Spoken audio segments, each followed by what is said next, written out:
My son spent 2 years counting exactly what I had. He counted the funeral home. He counted the land it sat on. He counted the life insurance, the retirement account, the little bit Samuel and I had set aside in CDs at the credit union over 40 years of doing without. He counted so carefully that he very nearly got every figure right. There was only one number he forgot to put in his ledger. Me. My name is Loretta Hayes. I am 72 years old, and for more than 4 decades I kept the books for Hayes Memorial Funeral Home on Pio Nono Avenue in Macon, Georgia. I have buried half this city. I have sat with widows at 2 o'clock in the morning. I have signed off on more paperwork than my son Darnell could read in 3 lifetimes. And somewhere in those 40 years, I learned a thing most people never learn at all. Money lies before people do. If you know how to read a column of figures, the lie always shows up first on the page. So when my own son tried to have me declared incompetent, when he stood in a courtroom in Bibb County and told a judge that his mother could no longer understand where she was, that I needed to be moved into a facility called Cedar Grove for my own protection, while he, the devoted son, managed my affairs, he made one mistake. He thought a grieving old woman couldn't read her own papers. He forgot that I am the woman who wrote those papers. For 40 years. I'm going to tell you everything. The amounts, the dates, the names of the things he signed. I'm going to tell you exactly how a son drives his mother toward a kind of death you can't see coming, the kind that happens in a clean room with a nurse outside the door. And I'm going to tell you what I did about it. Because I'll be honest with you, I did not cry for very long. People forget that a good bookkeeper doesn't cry. A good bookkeeper reconciles the account. Let me start where the money started, because the money is the whole story, even when it pretends to be about love. In 1981, Samuel and I opened Hayes Memorial with a $9,000 loan from the only bank in Macon that would lend to a black couple with no collateral but a converted garage and a great deal of nerve. Samuel was the face of it. He had a voice like a slow river and hands that could make a grieving family feel held just by resting on a shoulder. He sat with the bereaved. He led the processions. He knew every preacher and every choir director in 3 counties. And I kept the books. That was the arrangement from the very first day, and we never once questioned it. Samuel handled the dead and the living who loved them. I handled everything with a number on it. The invoices, the payroll, the insurance filings, the taxes, the contracts. I knew which families could pay and which ones I'd quietly mark down to nothing and bury in the general expenses where Samuel wouldn't fuss about it. I knew the exact day every loan payment was due for 40 years, and in 40 years we were never late. Not once. Not even the month Samuel had his gallbladder out and I ran the front office with a fever of 101. That funeral home was not just a business. You have to understand that, or none of the rest of it will make sense. We buried the grandmothers, and then we buried their daughters, and then, God help us, we buried some of their daughters' children. When the mill laid off 200 men in '94 and 3 families couldn't afford to bury their dead, I wrote those funerals down to cost and never told a soul, not even Samuel, not until years later when he found the old ledgers and looked at me a long time and said, "Loretta, you've been carrying this whole neighborhood, haven't you?" And I said, "Somebody's got to keep the books straight, Samuel. Even the books God keeps." So when I tell you what it was worth, understand the number is the smallest part of it. The land and the building appraised at $452,000. All told the property, the account, Samuel's insurance, the credit union money, it came to a little over $1.8 million. To most of Macon, that was a fortune. To me, it was 40 years of marking funerals down to nothing and putting the difference away a little at a time, the way you do when you've decided to live below your means so that someday somebody you love won't have to. I always assumed that somebody would be my granddaughter Tasha. Let me tell you about how the people in my family looked at money, because that's a thing you can read like a ledger, too, if you pay attention. Samuel never checked a contract in his life. He trusted everyone signed whatever was put in front of him and would have given the building away to anyone with a sad enough story. I loved that about him, and it terrified me about him in equal measure. Tasha, that's my granddaughter, 24 years old, my late daughter's girl. I taught to keep books when she was 12 years old. Sat her down at the kitchen table with a green ledger and a sharp pencil and showed her how a thing balances. She has never cared one whit about money for its own sake. She cares whether a thing is true. You hand Tasha a column of figures and she'll find the lie in it before she finds the total. I used to tell Samuel that girl had the gift, and he'd laugh and say she had my disposition, which from him was both a compliment and a warning. And then there was Darnell, my son, 46 years old. I have loved that boy since before he was born, and I'm not going to pretend to you that the loving stopped because it didn't, and that's the part that costs the most. Darnell had charm the way some men have height. He walked into a room, and inside 10 minutes you felt like his favorite person in the world. He'd had 3 real estate ventures fail, the last one badly enough that I never got the full accounting of it. He'd been divorced once and was now married to a woman named Crystal, who looked at our family the way a buyer looks at a foreclosure, calculating what it would cost to take possession. He had gambling debts I knew about, and gambling debts I'm sure I didn't. Samuel saw it before I did. Samuel, who trusted everyone, somehow saw our own son clear. About 4 years before he passed, after Darnell came around asking for money the 3rd time in a year, Samuel said something to me in the kitchen that I have never been able to unhear. "That boy doesn't love the way we do Loretta," he said, real quiet, not angry, just tired. "He loves what things give him, not the thing, what it gives him." And I told my husband he was being too hard on his own son. I told him every child loves differently. I had 40 years of evidence stacked up in my memory, and I chose the way a mother chooses not to total the column. Because totaling it would have meant admitting that something had gone wrong inside the child I raised, and I did not know how to hold that without holding myself to account for it. I'm telling you this now because I want you to know I am not a fool. I am a woman who reconciled accounts for 40 years and could not bring herself to reconcile the one that mattered most. There's a particular kind of blindness that only love can manufacture. You'll meet it in this story more than once. Here is where I went wrong. I want to be precise about it because precision is the only honest thing I have to offer you. Samuel was diagnosed in January of 2023. Pancreatic. The doctors gave us a number the way they do, and the number turned out to be generous. He was gone by the end of March.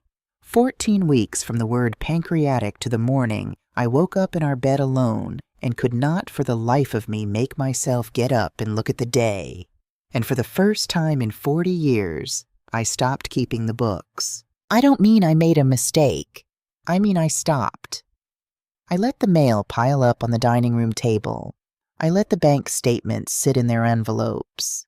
I, who had never once been late on a loan payment, who knew the due date of every obligation we'd ever taken on, simply could not bring myself to open another envelope, because every envelope had Samuel's name on it next to mine, and seeing his name printed there was a small, fresh death each time. That was the gap. That was the single open door in a house I had bolted shut for 4 decades. And my son knew exactly where it was.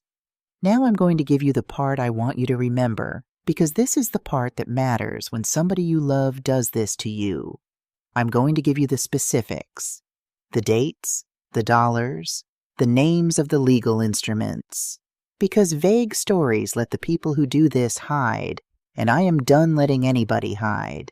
It began in June of 2023, 3 months after the funeral. Darnell started coming around more.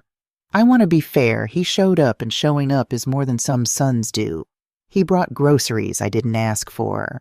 He sat on Samuel's side of the couch and turned on the television and existed in the room with me, and I was grateful for it the way a drowning woman is grateful for any hand.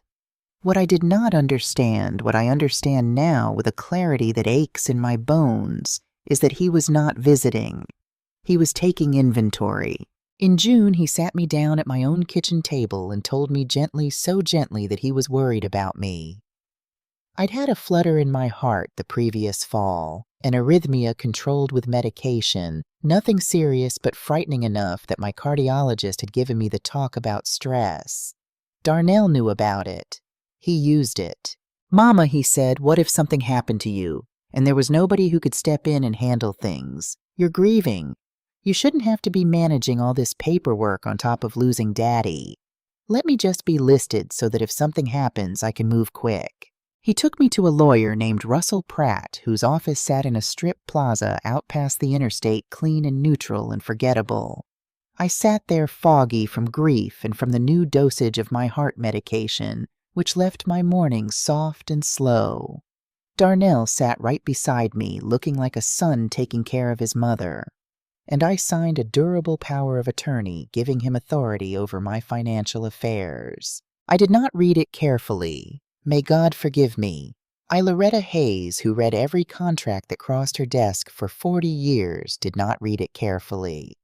I signed because I was tired and grieving, and because my boy was sitting beside me looking like he loved me, and I needed to believe that was what he was. That signature was the most expensive thing I ever did. In September of 2023, he formed a company, Peachtree Legacy Holdings, LLC.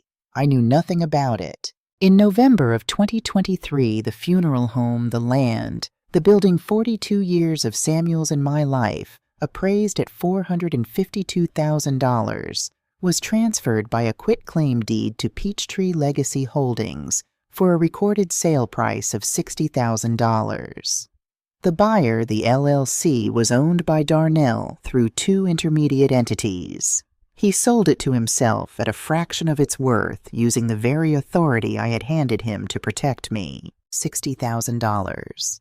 For the place where Samuel's own casket had rested in the front parlor while 300 people filed past. Through 2024, he drained the accounts in pieces. A transfer here, a withdrawal there, always under the heading of restructuring for tax efficiency, the retirement money, the credit union money. 40 years of funerals marked down to nothing moved out of my name a little at a time. And then in early 2025 came the last piece. The piece that wasn't about money at all. He filed a petition in Bibb County Probate Court for a conservatorship. He asked the court to declare me Loretta Hayes, who could still recite the loan amortization schedule for a building we paid off in 2009, legally incompetent. He claimed progressive cognitive decline following the death of my husband. He attached a letter from a doctor I had never met in my life. His plan was to become my legal guardian, move me into Cedar Grove assisted living, isolate me, and liquidate whatever was left. I want you to sit with what that is because it is worse than theft, and most people don't have the words for it. It is not the cold that kills you. It is a clean room with good light, and a nurse outside the door, and a son who tells everyone he's doing his best. It is being buried while you are still breathing. It is your own child standing in a courtroom and erasing you line by line the way you'd cross out an account that's been closed. Crystal pushed it. I have no doubt of that. She was the one always reminding Darnell of the inheritance that should be yours. Russell Pratt drafted it. Darnell signed it. And here is the thing that I have to tell you, the thing I'll come back to because it changes everything somebody in my own family knew. Somebody was watching the whole time, but I'm getting ahead of my ledger. Here is how I found out. And I need this part to be exactly right because it is the most ordinary thing in the world, and that's why it's true. It came in the mail. On a Tuesday in March of 2025, 2 years almost to the day after I buried Samuel, an envelope arrived addressed to me. Not to Darnell. To Loretta Hayes at my house on Anthony Road. It was a property tax statement from the Bibb County Tax Commissioner, and it had landed in my box because of an administrative lag the county's mailing records hadn't caught up to the change in ownership yet. A small error in a large system. The kind of thing I'd spent 40 years catching. I almost didn't open it. The dining room table was still stacked with mail I couldn't face. But it was a tax statement, and 40 years of habit is stronger than 2 years of grief, and my hands opened it before my heart could stop them. I read it standing up at the table. and I read it the way I'd read 10,000 statements before it, not word by word, but the way a bookkeeper reads, where your eye goes straight to the figure that's wrong before your mind catches up to why. The owner of record was listed as Peachtree Legacy Holdings, LLC, not Loretta Hayes, not the Hayes family, a company I had never heard of. I stood there in my own dining room with that piece of paper in my hand, and I did not feel grief. I want to be honest about that, because I think people expect tears, and tears were not what came. What came was something older and colder and more useful. 40 years of instinct stood up inside me all at once and said that number is wrong, and somebody made it wrong on purpose. I sat down. I made myself a cup of coffee with hands that did not shake, which surprised me. And I pulled the rest of the mail toward me, 2 years of envelopes I'd been too broken to open, and I started reconciling. It took me 3 days. I called account numbers. I requested statements. I drove to the credit union and sat across from a young teller named Deshawn and asked him very calmly to print me everything. And by the end of those 3 days, I had reconstructed in my own hand on a fresh green ledger sheet the patient and methodical dismantling of everything Samuel and I had built, the power of attorney, the LLC, the deed for $60,000, the drained accounts, the conservatorship petition with my own son's signature on it, and a stranger's letter calling me incompetent. And here is the thing I understood sitting at that table, the thing that turned my blood to something I didn't recognize. This was not a mistake. This was not a son in over his head making bad decisions in a panic. The dates told the story, and the dates do not lie. June 2023, the power of attorney. September, the company. November, the deed. The patience of it. The order of it. Each step laid carefully on top of the last over 22 months, executed by a man who knew his mother's grief well enough to time every move to the rhythm of it. You have to know somebody's hope very well to use it against them. You have to have studied them. My son had studied me. He had taken the one open door in my whole life, the death of my husband, and he had walked through it carrying a clipboard. I sat at that table a long time. I let myself feel all of it, the full weight, the way you let a load settle before you decide whether the structure can hold it. And then I put it away. Not because it didn't matter. It mattered more than anything had mattered to me since the morning Samuel died. I put it away because there was only one question that counted now, and it wasn't how could he. I already knew how he could. I'd had the answer for 4 years and chosen not to read it. The only question that counted was what was I going to do about it. I had 2 choices the way I saw it. I could pick up the phone and call my son and cry, or I could open a new ledger. I have buried too many people to believe that crying changes a single figure on a page. I opened the ledger. I had been awake 48 hours when I made the first call, and I want you to know I made it stone sober and clear-eyed at 6 o'clock in the morning, because there are some calls you have to make before the day gets a chance to talk you out of them. I called Eunice Garrett it. Eunice and I have been friends for 40 years. We met when our girls were in the same Sunday school class at Stewart Chapel, and we have buried each other's husbands and each other's parents, and held each other up through more funerals than 2 women ought to have to attend. But that is not why I called Eunice first. I called Eunice first because before she retired, Eunice Garrett worked 31 years as a clerk in the Bibb County Probate Court, the very same court where my son had filed his petition to have me declared incompetent. She answered on the second ring the way old women do, because at our age, the phone ringing before 7 means somebody's gone. "Loretta, what's wrong?" "Nobody's died, Eunice," I said. "But I need you to put on a pot of coffee, and I need you to come over here, and I need you to bring that mind of yours that remembers every form that court ever filed." There was a pause. Then Eunice, who has known me long enough to read my voice the way I read a ledger, said, "What did he do, Loretta?" I hadn't told her. I hadn't told anyone. But Eunice had been watching Darnell circle me for 2 years the way you watch weather come over a ridge, and she'd been waiting, I think, for this call. "He's trying to take it all," I said, "and he's trying to put me away to do it." "I'll be there in 20 minutes, she said. "And Loretta, don't you call anybody else till I get there. Not the bank, not a lawyer, nobody. You and me are going to do this right, and right means quiet."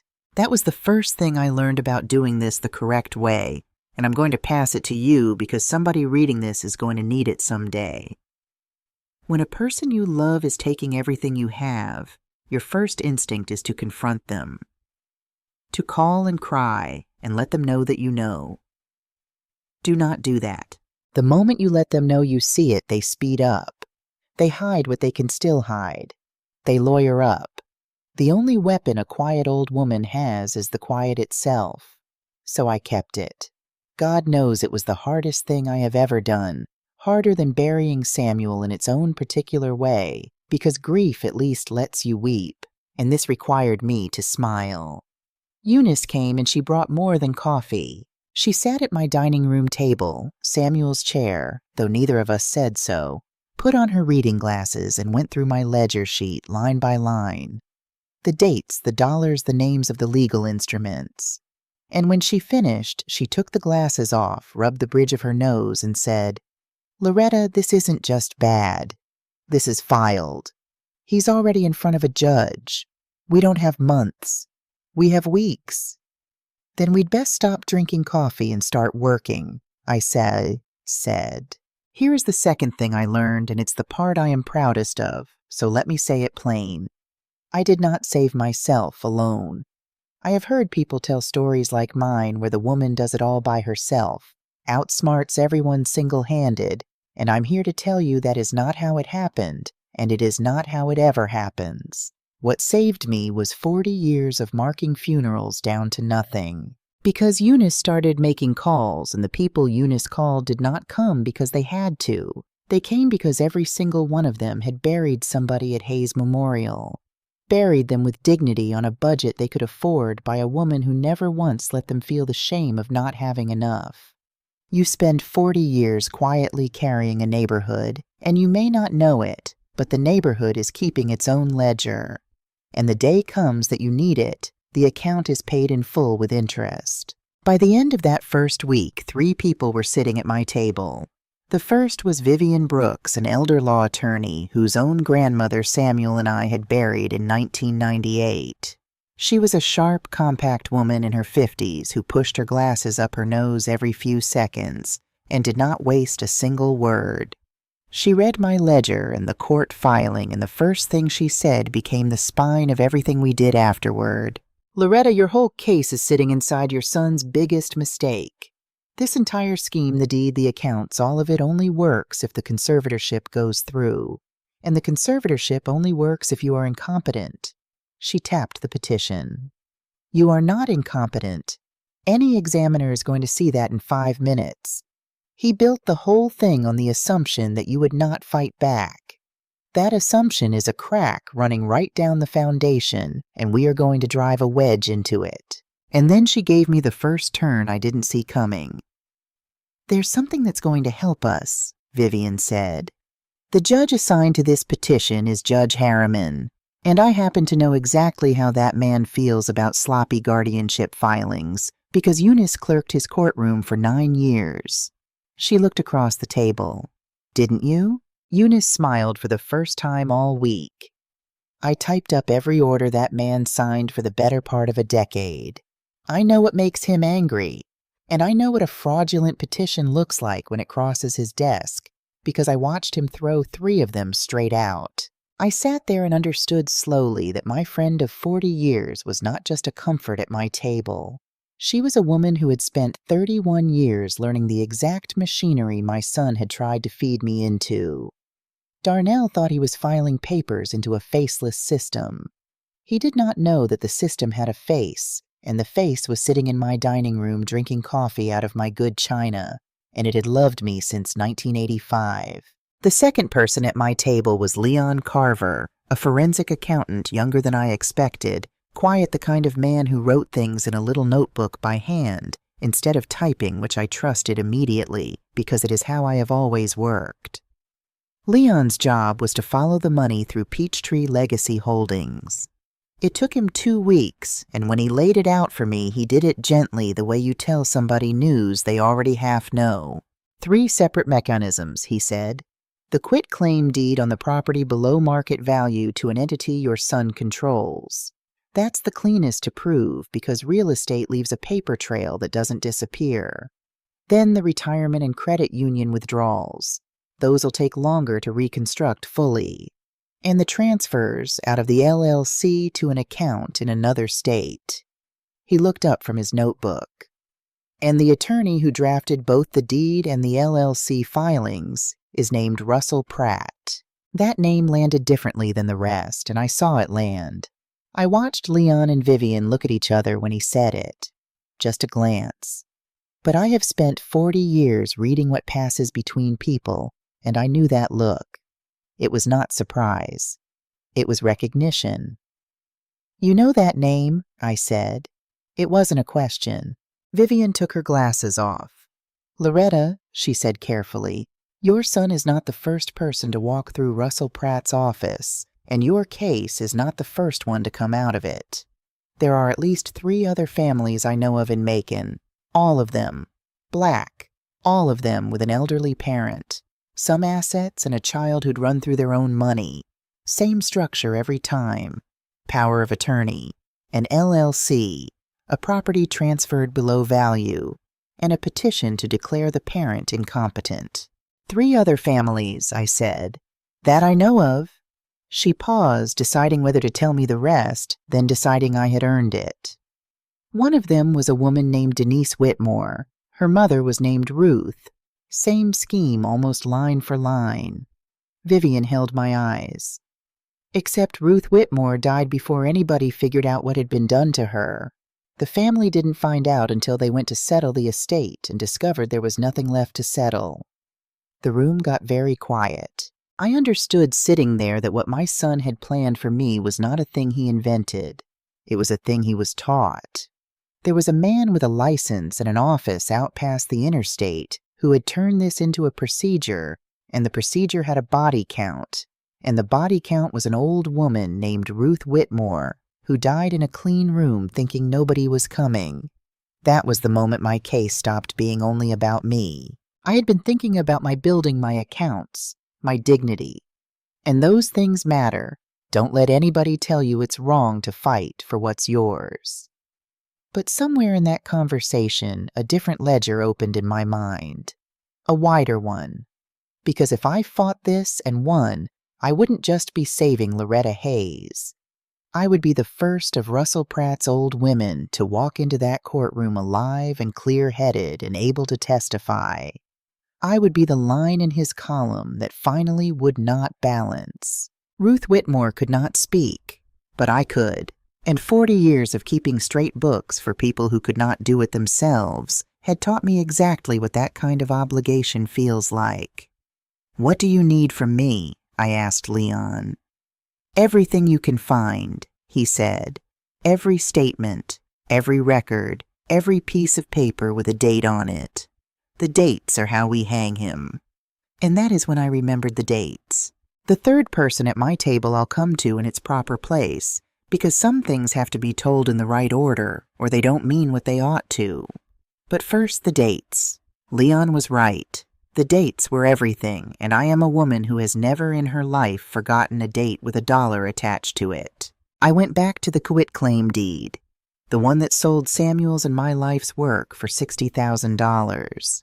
And I looked at the notarization, the date the document was signed with my own forged signature on it, attested before a notary as if I had stood there in Russell Pratt's office and signed the funeral home away with my own hand. The date was November 14th, 2023. I read it 3 times, and then I had to sit down because the floor of the whole thing shifted under me, and what shifted it was not grief. It was the closest thing to joy I had felt since Samuel died. On November 14th, 2023, I was not in Macon, Georgia. On November 14th, 2023, I was in Memphis, Tennessee at the National Baptist Convention in the third pew from the front of a sanctuary with 2,000 people in it, sitting next to Reverend Otis Freeman from Stewart Chapel, who I had ridden up there with on a chartered bus. I had the boarding stub. I had the hotel receipt from the Marriott where the church block had its rooms. I had a printed program with my name listed under the Macon delegation. And Sister Coretta from the missionary board had taken a photograph of our whole delegation on the convention steps, and the date was stamped right in the corner of it, the way church ladies' cameras always stamp the date, God bless every one of them. My signature on that deed was a forgery, and I could prove beyond the shadow of any doubt a courtroom could raise that I was 600 miles away with 2,000 witnesses and a date-stamped photograph the very day it was supposedly signed. That was my loaded gun, and I did the hardest, most disciplined thing a person can do with a weapon in her hand. I put it away. I told Vivian and Leon and Eunice, and the four of us agreed it would not come out 1 minute before it would do the most damage. I gathered the boarding stub and the receipt and the program and the photograph, put them in a folder, put the folder somewhere safe, and said nothing. Because the only thing more dangerous than a secret is letting the other side know you have it before you are ready to use it. Now I have to tell you about the part that nearly broke me because I promised you the truth, and the truth includes the worst of it. While Vivian filed her papers and Leon traced his money and Eunice worked her old courthouse contacts, I had a job too, the hardest job of all. I had to keep my face on. I had to let Darnell keep coming for Sunday dinner. I had to let him sit in Samuel's chair and talk about how worried he was about me, how I seemed confused lately, how Cedar Grove was really a lovely place, how it had a garden. I had to nod and look a little vague and let my own son believe his mother was exactly the frightened, foggy old woman he needed her to be. Do you know what it is to cook a roast for a man you know is trying to bury you? To pass him the rolls and watch him eat them and say, yes, baby, whatever you think is best, while every cell in your body is screaming, I'll tell you what it is. It is the longest con a mother ever ran, and she ran it on her own child, and she ran it because he ran it on her first. There was a moment it nearly came apart. Crystal Darnell's wife saw me coming out of Vivian Brooks's office. I had been careful, but not careful enough. And Macon is a small town for black professionals, and Crystal recognized the building. That evening, Darnell called, and there was an edge under the honey in his voice, and he said, Mama, what were you doing downtown today? Crystal thought she saw you over by the lawyer's offices. And here is where 40 years of being underestimated saved my life. I made my voice small and confused. I let it tremble. Oh, baby, I said, I don't even know. I got so turned around. I was trying to find that office that does the I can't even remember now. I let out a little laugh, the helpless kind. Could you maybe come by and explain those papers to me again? The ones about the accounts I get so confused, Darnell. There was a silence on the line. And then my son, my charming, calculating son, who loved what things gave him, relaxed. I heard it happen. I heard him decide that his frightened, foggy mother was exactly what he had always thought she was. I heard him set the suspicion down. Of course, Mama, he said, warm as anything. Don't you worry about a thing. I'll take care of it all. I hung up the phone and stood in my kitchen and shook for 10 full minutes. And then I stopped shaking, and I wrote down the date of the call and what was said because Leon had taught me that every contact is evidence, and a bookkeeper records everything. Their contempt for me was the very thing that blinded them. They could not imagine the old woman was reading them because in their ledger the old woman did not count. I told you at the beginning he counted everything I had and never counted me. This is what I meant. He left me off the books, and so he never once saw me coming. Then the walls began to come down, one at a time. The way a structure fails, not all at once, but at the joints where the stress has been building all along. Vivian filed her formal response to the conservatorship petition, and she did not simply deny it. She did the thing Darnell feared most. She asked the court to order an independent competency evaluation conducted by a court-appointed examiner. We all knew I would pass it inside of 5 minutes, and we all knew that once I did the entire foundation of his scheme, the claim that I could not manage my own affairs would be gone. Then Eunice, working quietly through her old contacts, learned that Judge Harriman had already glanced at the doctor's letter and did not care for it. So Vivian went after the letter directly. She called the doctor a general practitioner out in a little town called Roberta and asked him one simple question: when exactly had he examined Loretta Hayes to determine that she was in cognitive decline? The answer was never. He had never examined me. He had signed the letter based on what Darnell told him. When Vivian explained to that doctor what his signature was being used to do, that it was the centerpiece of a petition to commit a competent woman and steal a funeral home, there was a long silence on the phone. And then the doctor said he would need to speak with his own attorney. 4 days later, he withdrew the letter. He filed a written statement saying he had been given incomplete and misleading information by Darnell Hayes regarding his mother's condition. The first wall came down. Not the whole structure, not yet, but a wall at a joint where it had been stressed past what it could carry. I wish I could tell you that the rest of it unfolded neat and clean after that, the way numbers do when a column finally balances. But real life does not work the way a ledger works. There is no single moment where everything settles and the weight just lifts. There is only a slow shifting, a redistribution, and the understanding which arrives quietly without ceremony that what you are rebuilding is going to look different from what was damaged. Because before my counterattack could land its full weight, Darnell moved early, and what he did next was the cruelest thing he had done yet. On a Thursday morning in late April, 2 people from Cedar Grove came to my house to take Mama for a tour. I had not agreed to any tour. They simply arrived a young woman with a clipboard and an older man in a polo shirt with the Cedar Grove logo on the chest, and behind them in the doorway stood my son. They left papers on my kitchen table, the kitchen table where I had taught Tasha to keep books showing that if the court granted the petition, I would be moved within the week. A room number was already written in, room 114. They had already picked the room, and then Darnell walked them through Hayes Memorial, my funeral home, the place Samuel and I built out of a converted garage and $9,000 and 4 decades of doing without.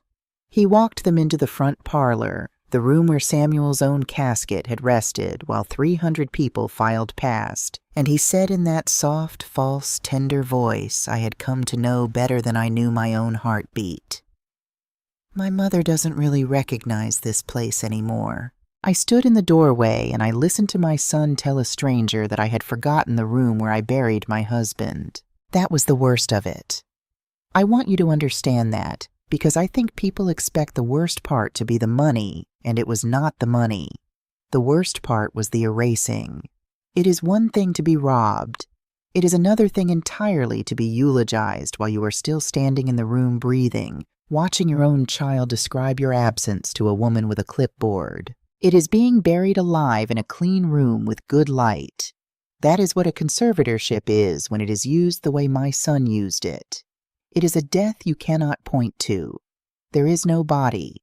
There is only an old woman in room 114 and a son who tells everyone he did his best. I went home that night. I sat down with Samuel's wedding picture, the one from 1981, both of us so young and so sure. And for the first time since the funeral, I let myself fall all the way down. I wept the way I had not let myself weep in 2 years, ugly and loud and alone in a house with too many of his things still in it. I gave the grief one night, and in the morning I washed my face in cold water, and I looked at myself in the mirror over the sink, and I said out loud to the empty kitchen, "I gave it one night, Samuel. Now it has to check out. We've got work." That same week, Vivian got the preservation hold, a court order freezing every asset in the Hayes estate while the petition was pending. Every dollar Darnell controlled, every account, every transfer he might have wanted to make, frozen solid. He could not move another penny without a court order he was never going to get. "That's the bleeding stopped," Leon said when he called to tell me. "Whatever he already took is still out there, but he can't take one more thing. We froze the field. And then we waited for the hearing. The hearing was set for a Tuesday in late May in a courtroom in the Bibb County Courthouse. Wood paneling, fluorescent lights, that particular smell of old paper and floor wax that I will never forget as long as I live. I had not seen my son in 3 weeks. I had thought a great deal about how it would feel to be in a room with him again. I expected something large, rage maybe, or grief, or both at once. What I felt walking through those courtroom doors in my good navy suit with Eunice on one side of me and Tasha on the other was something I can only call clarity, the cold, structural kind, the kind that comes when you have done all the arithmetic and you already know what the numbers say. The gallery was fuller than I expected. Word had traveled. Reverend Freeman was there, and Sister Coretta, and a dozen faces I had buried family for over the years. And sitting near the back alone with a folder in her lap was a woman in her mid-40s I did not yet know, but would come to. Darnell was already at the opposing table with his lawyer when we came in. He heard the doors. He turned, and for 3 seconds, his face showed me the thing he had hidden through every Sunday dinner, every soft phone call, every performance of the devoted son. Fear. Pure and unmanaged and total. His lawyer put a hand on his arm. Hold it together, and Darnell held it together. He straightened. He looked away from me. He picked up the pen in front of him and set it down again. But I had seen it. I had spent 40 years reading what people try to hide, and I had seen in those 3 seconds the whole truth of him.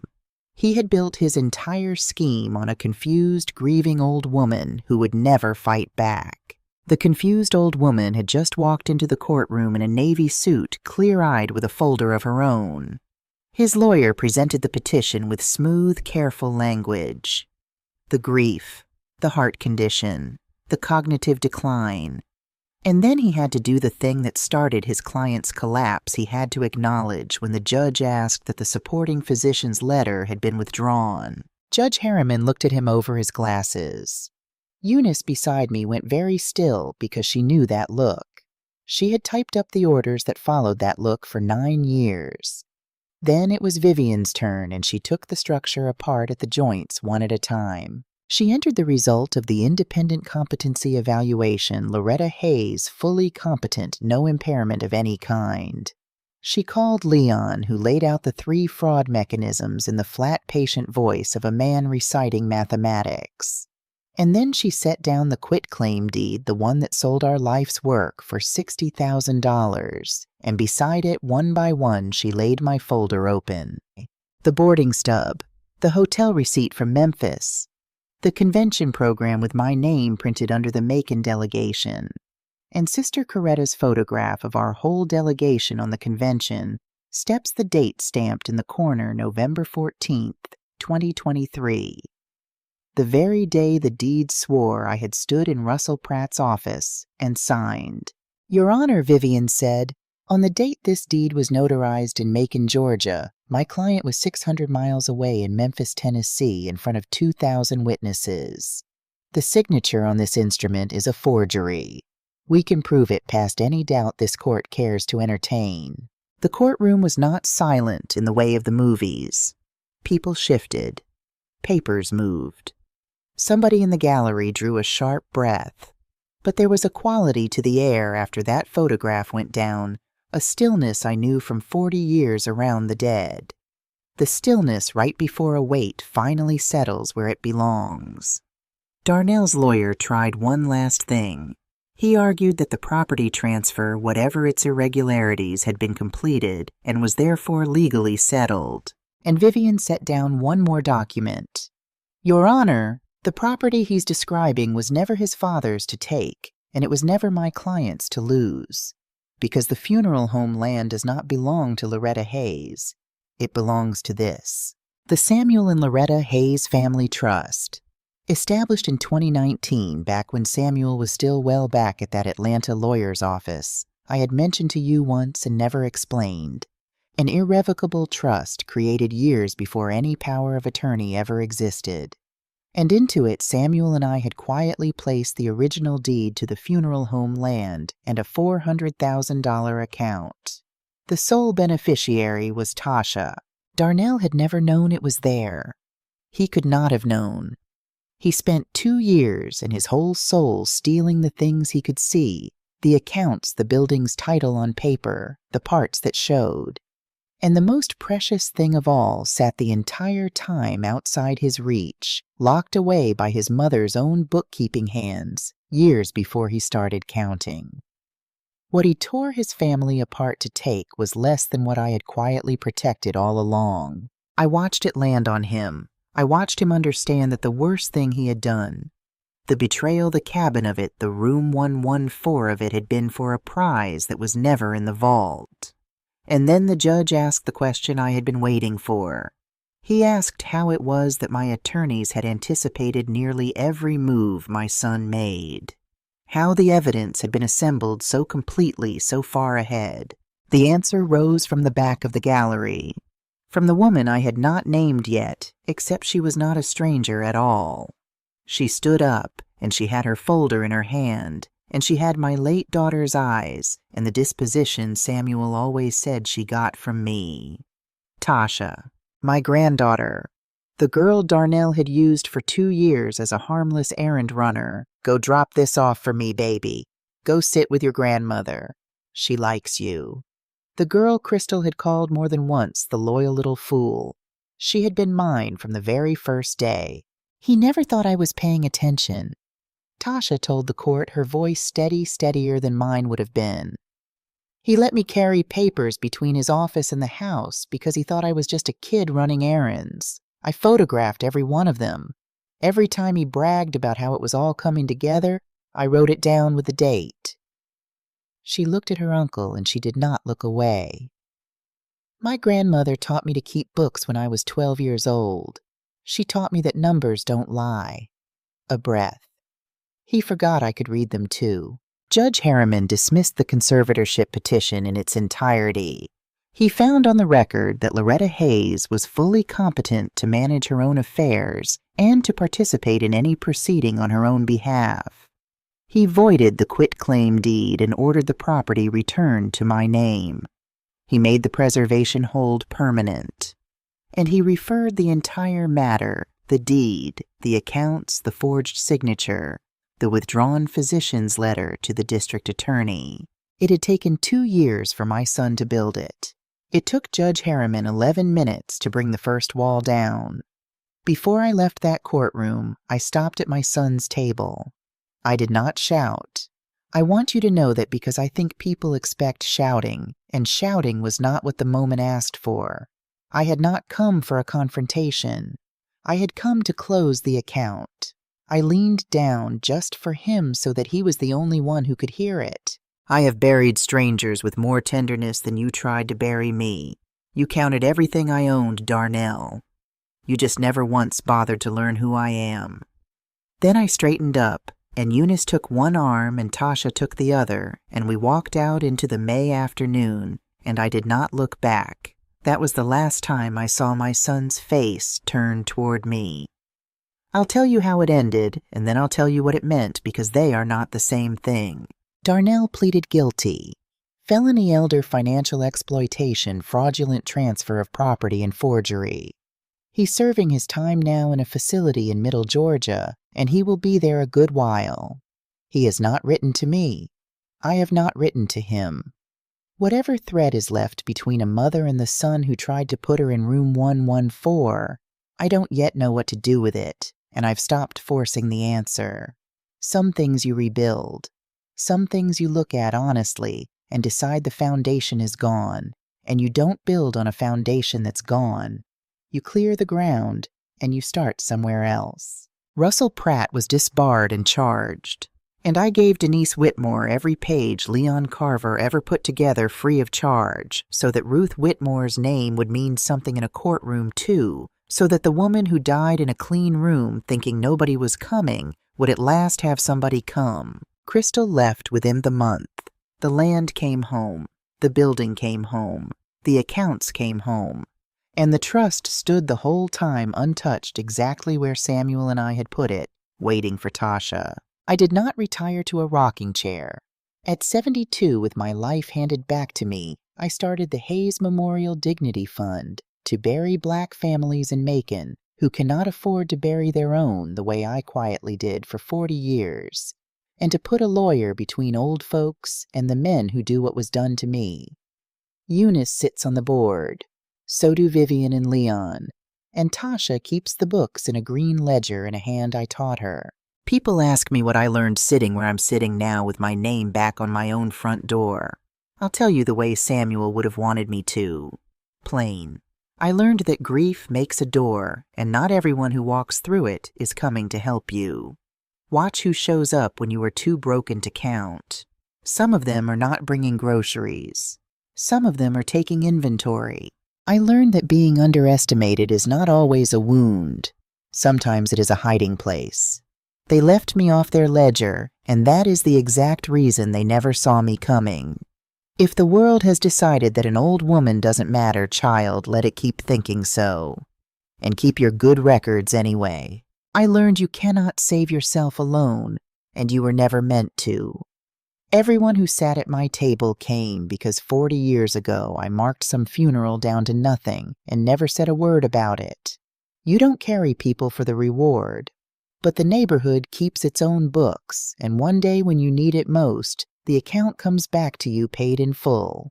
And I learned the thing Samuel tried to tell me all those years ago, the thing I wasn't ready to hear. Real love does not take inventory.